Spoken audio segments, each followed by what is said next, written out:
It's fair to say that adventure can be had on any motorcycle. All you need is one engine, two wheels, a tank of petrol, and a dream of where you want your adventure to take you. This video isn't about roughing it on cheap bikes and bunking in hostels. This is a clash of titans, a test between the two most advanced adventure motorcycles that have ever been made.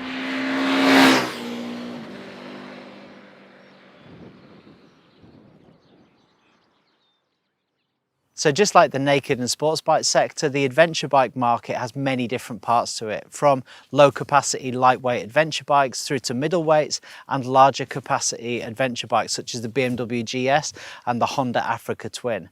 These two, however, are different. It's just that nobody's given them a name yet. Well, I'm gonna call them a super adventure. Why? Well, the first thing is that both of these bikes have got engines that are either derived from a full-blown superbike or a super naked in the case of the KTM. They have got more electronics than the Starship Enterprise. We've got semi-active suspension. We've even got radar-enabled cruise control. This isn't a normal adventure bike. These are something very special.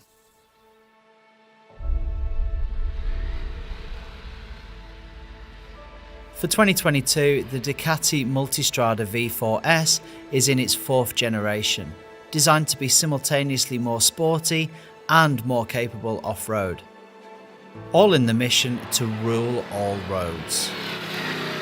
For us, the Multistrada's claim to rule all roads meant more than just riding on tarmac, and it set the tone for our super adventure test that would see us tackling some of the Lake District's very best mountain passes, roads, beaches and its trails. The Ducati's 170 horsepower V4 Gran Turismo motor is fantastic. From crawling up tough trails to flat out on flowing roads, it's amazing to think this engine is derived from the snarling Panigale V4 superbike. Surprisingly, it's incredibly easy to ride. As soft as butter when you want, and goes like stink when you don't. We had no issues with overheating, a feature normally synonymous with Ducati V4s, and the engine was impressively resistant to stalling, ideal for riding off-road terrain and low-speed manoeuvres. Matching its brilliant engine is the handling. Just wow! The concept of an adventure bike may conjure up thoughts of skinny tyres, vague front ends, and wallowy long travel suspension.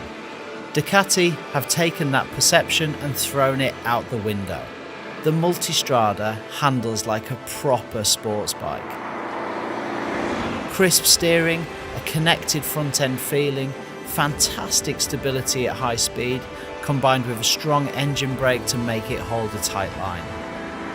Our V4s Sport model came fitted with top-of-the-line Brembo braking system and an excellent ABS system too.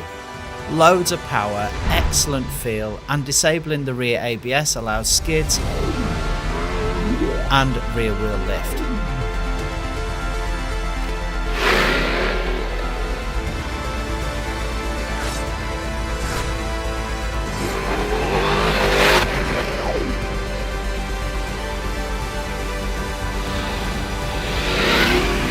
Track day in an adventure bike wouldn't be at the top of my list, but the Multi would be at the top of that list by a fair margin.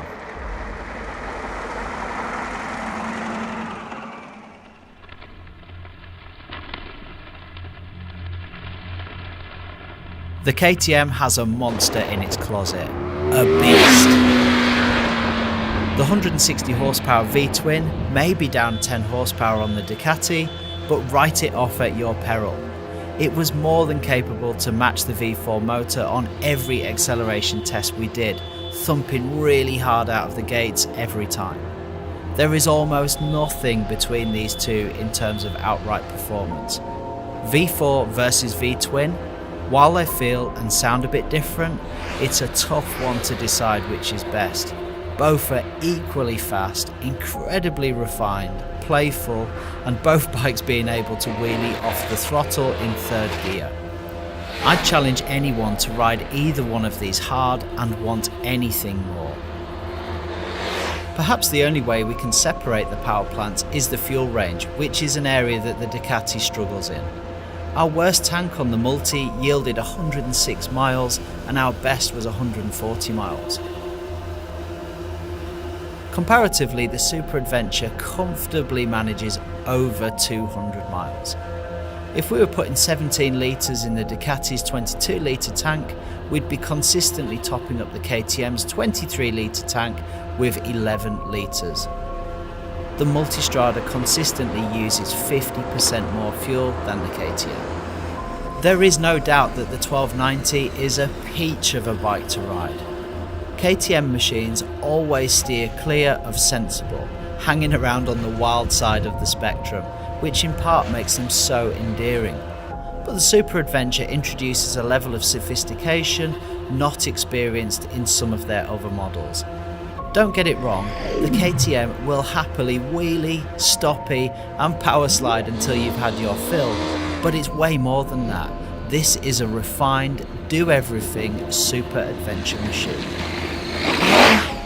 Our experience was slightly hampered by the Mitas tyres fitted to the machine. While these are mostly okay in the dry, a lot of our test was done in the wet and on loose terrain.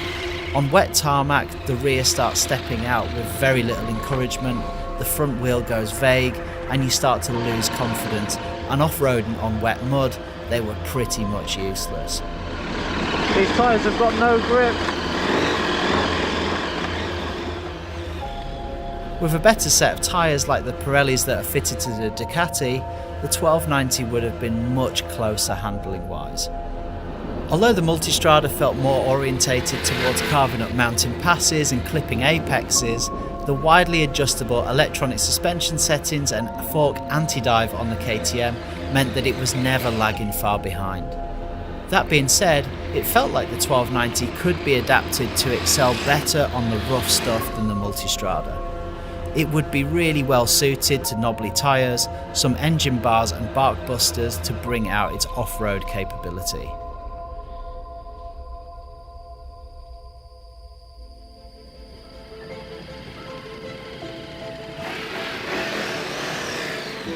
Then we set about trying to understand the objective differences between these two machines. Similar to their performance, they are really closely matched against the tape measure. It's as if both manufacturers actually benchmark each other's bikes, which of course they do, and is probably why they are so close in this regard. The main difference is the handlebar width. The Multi has super wide handlebars. Ridden in isolation, the KTM's handlebars are perfectly fine, but both test riders preferred the comfort, feeling and the leverage provided with the wider bars on reflection. The Multistrada tipped our scales at 242 kilos with pretty much a full tank of fuel. The KTM was 7 kilos lighter at 235 kilos, fully fueled. It's not drastic, but the weight management of the KTM felt slightly better to us. It's easier to kick off the side stand, and it's easier to pick up off the ground too, not that you'd want to make a habit of doing that on either bike. While the Ducati makes a slightly tighter turning circle, you can't complain at either bike in this regard. They're both super easy to swing around on a tight switchback or turn in a trail. Both machines have the excellent radar-enabled Bosch Adaptive Cruise Control. If you haven't used this system yet, it is incredible, enabling excellent and really relaxing long-distance travel. Set your desired distance to the vehicle in front of you, the max speed that you want to travel at, and the technology simply manages your speed and the relationship your bike has with the other vehicles around you. It keeps you calm, safer, and ready to compress that long trip you've got ahead of you. The Multi complements this with an additional radar in the back that powers the blind spot indicators incorporated into the mirrors. In practice, they're really helpful. There is only one way to describe the Ducati's electronics package: sophisticated. Like the Skyhook suspension system that has a claimed 400 possible combination settings, the reality is that in dynamic mode, with adjustments made for rider modes, it just does everything great in the background. The traction and wheelie control is similar. It's a really sophisticated system, smooth, really nice to use. Our Lake District mountain passes are enough to send any traction control system into overdrive, particularly when wet, bumps, steep inclines combined with low levels of traction. It must be said that the KTM manages these challenging situations in a less seamless way, initiating a kangaroo effect of hard power cuts when the rear wheel breaks traction. The KTM wheelie control system is also less intelligent.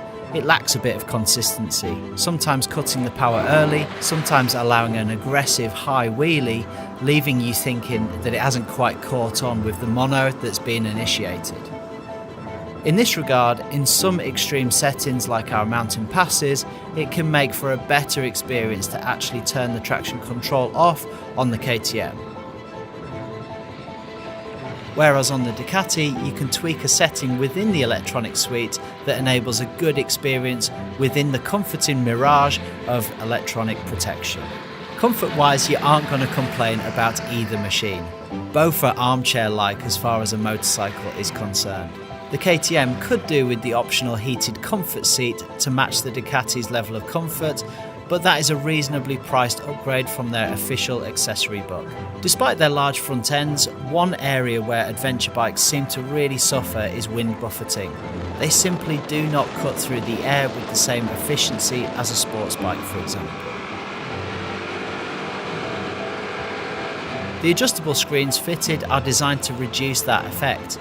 The Multistrada featuring a clever one-touch adjuster, the KTM is operated by a turning wheel. Admittedly, it's a tough area to get right, but the Ducati has the edge in our opinion, pushing the wind slightly higher over your head as opposed to never being quite 100% right on the KTM.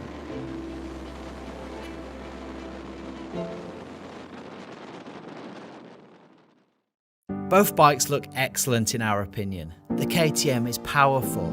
Its robust looks match its robust performance. When you look at it, you get the feeling that it was engineered to get the job done, and keeping the weight low was up on the agenda, which is backed up with its performance on the scales. The Ducati, by contrast, is sleek. It's got careful lines, excellent paint finishes, it's well balanced front to rear, and its top spec components match its beautiful finish. Our V4s Sport Spec Multistrada cost £23,695, and for that you get the panniers, the centre stand, heated grips, heated seat, the radar system, a Kropovich exhaust and carbon mudguard.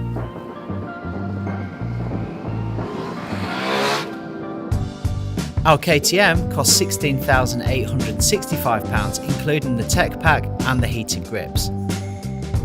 Both super adventure machines are rightly premium on the price front, but the fact that the KTM costs nearly £7,000 less than the Ducati is significant. Both bikes have crash bars available from the accessory list, and undoubtedly this would be an excellent addition for adventure riders wanting to go into the unknown. It was the first time either myself or Ollie had ridden on a beach, and certainly doing so on a big adventure bike was a new experience. But it didn't take us long to figure out the amount of fun on offer. With electronic packages set to off-road modes, our socks pulled up, it was time to stick a leg out, open the throttle and attempt a few power slides. Needless to say, we had a lot of fun and ticked another thing off the bucket list.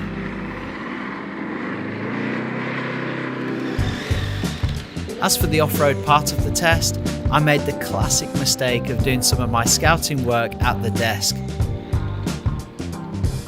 selecting a certain trail that looked like a goer from a YouTube video posted a few years ago. In reality, it was much rougher than I expected, with a mix of steep inclines, loose rock and wet slippy grass, even though that probably doesn't look like it on camera. While both machines mostly managed it, ultimately there were lines that we weren't prepared to cross with these stock super adventure machines. This clip is of me trying to explain on GoPro that we didn't want to go any further. The 2 to 3 foot ruts that we encountered presented too much of a challenge for us to tackle with the £20,000 motorcycles shod with unsuitable tyres and simply aren't built to crash like enduro bikes. It's just the grip thing, because normally if you had a half decent trail tyres on, you just plod up the side. Yeah. But if you're coming up, even to get to this point, you have to get through that muddy bit. Just for the camera, we're not chickens, but this terrain has got a bit gnarlier than what I thought it was going to be. And I don't think we're wimping out just for this massive, like 3 foot divots. I think what we're going to make an executive decision and take them back down the hill. But you know, that's part of adventure, right? That's part of super adventure. And I'm sure these two are more capable. We just got to put better tyres on them. Stay tuned. Stay. Well, this is what I'm talking about. Look at this. Standing up right there. You know, no problems on the 701, but on a 250 kilo bike, we're probably pushing it a little bit. Let's go back down the hill, Ollie. In this regard, I think we reached the limits, even if it was us deciding to turn round and back down the trail. At the end of the day, these bikes are so capable, but no matter how much confidence you build up, you can't hide 240 kilos, slick tyres and breakable plastics. Both bikes ridden in isolation are marvellous. There were parts of this test where we just had to pinch ourselves and imagine how our adventure could get any better, irrespective of what bike we were on. The answer was, we weren't on an adventure. We were on a super adventure. In the end, after riding them on every conceivable type of terrain, both the KTM and the Ducati have earned their stripes, in our opinion, as the most super of the adventure bikes. But that's not to say they can have it all though. The KTM has its own nemesis, and that's the fact that the Multistrada V4 exists and is so good at pretty much everything it does. The Ducati, however, creates its own nemesis when the fuel light comes on about 80 miles too early. But the real Goliath that both these bikes have is that large parts of the market are blissfully unaware about how amazing these super adventure bikes are. So the answer to the real question is, do we need a super adventure in our life? The answer, probably yes.